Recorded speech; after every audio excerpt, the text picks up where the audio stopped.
Hey, good morning, everybody.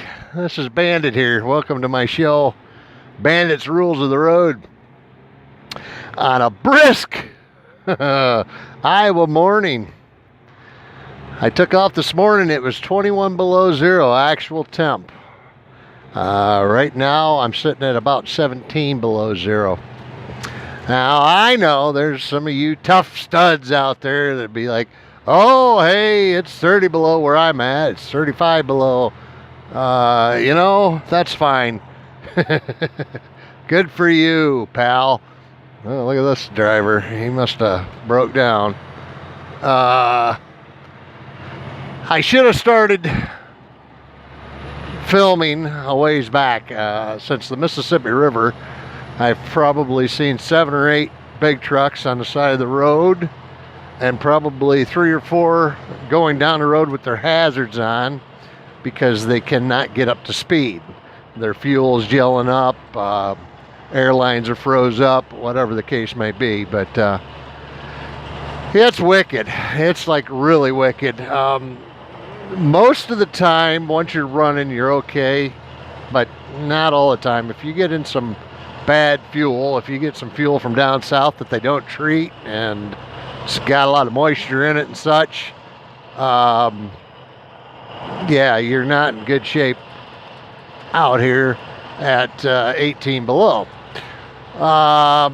It's a nice sunny day and the roads are clear. The wind isn't super bad like the other day. There's a plus to this. There ain't a whole lot of people out here. Not a lot of cars. A lot smarter people than I am. Actually, if my company, the company that we service, would have shut down today, I would have gladly stayed home.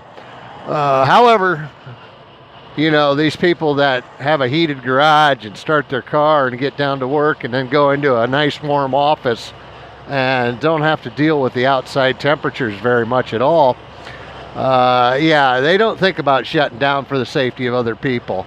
I'm so glad to hear that the post office wised up and aren't delivering mail in about 5 states, I think I heard, for the next 3 days or 2 days. That's ridiculous. Nobody needs their mail that importantly for people to be outside in this weather all day. It's bad enough to be outside for 10 minutes. One of the many things that can happen in this cold, for all the malfunctions that can happen in this cold, my dollies on my trailer, those are the landing legs, landing gear that support the trailer up in the front.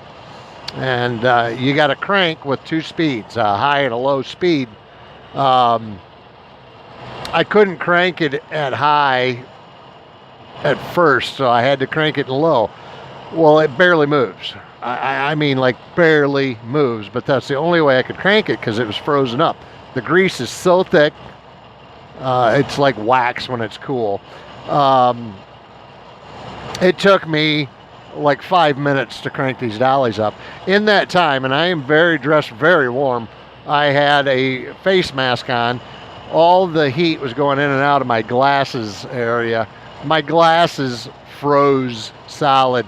Had a sheet of ice on that I left in the truck, and even after 15 minutes still had some ice on them. It's that frickin' cold out, people. It's stupid to be outside. We shut down when a blizzard happens because nobody can move. We should just shut down at temperatures like this. Because here's the thing, if something weird happens and you get broke down on the side of the road, unless you are dressed for it, if somebody doesn't stop and get you within 5 minutes, frostbite at the very least, death at the worst. You might say that I'm a little paranoid or I'm a little over dramatic.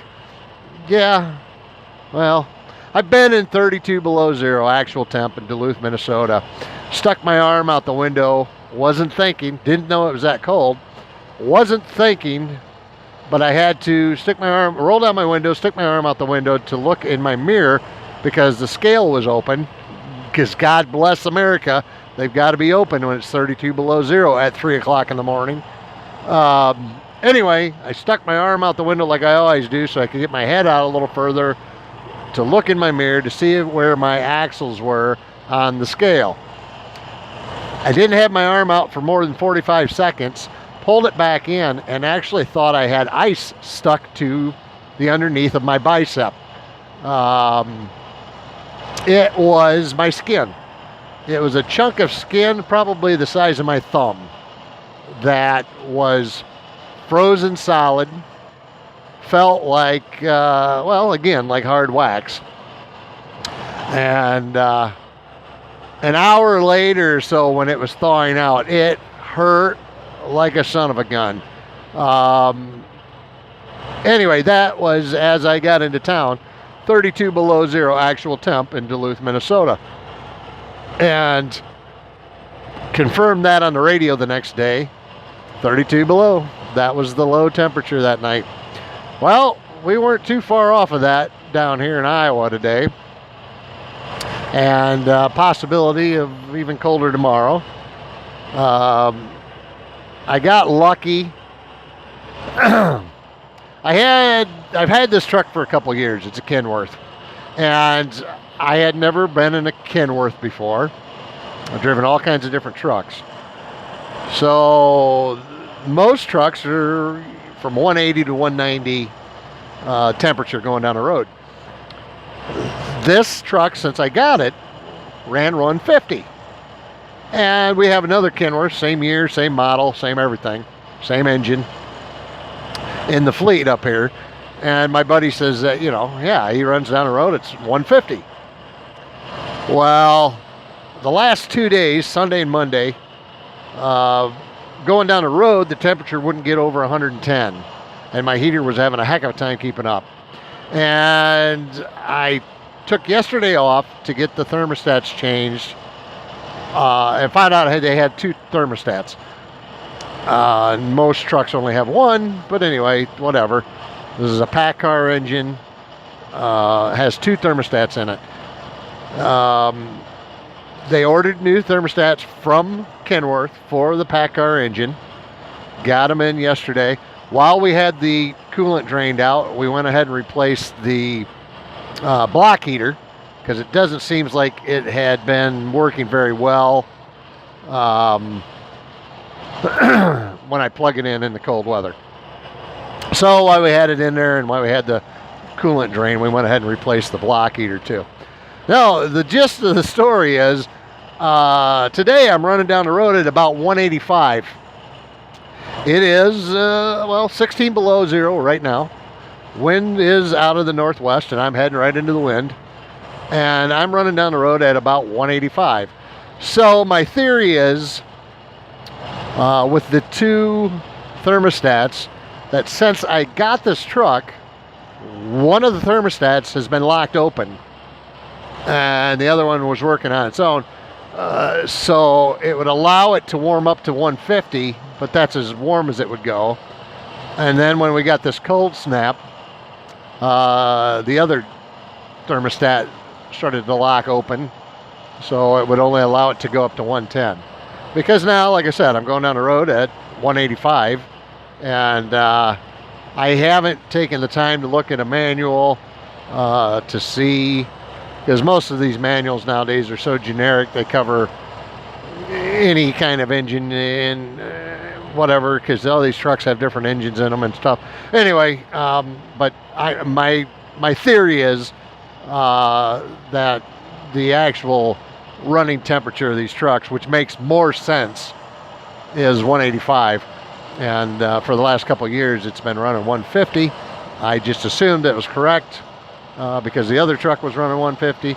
I got a hold of him. He's actually going to change his thermostats and block heater out. So there you have it. I know this must be boring for a lot of people. but those of us that are in the industry and, if you know more about it than I do, please say something in the comments. Yeah, 16 below zero. Nice, sunny, bright day. No snow on the roads. Not a whole lot of traffic. But if you can, stay in, stay warm next 2 days. It's really not worth coming out here. Going back to the idiots that work in the offices at these big corporations and big companies. Yep. I'm all about the free market and capitalism and everything else. But you know what? You shut down for a blizzard.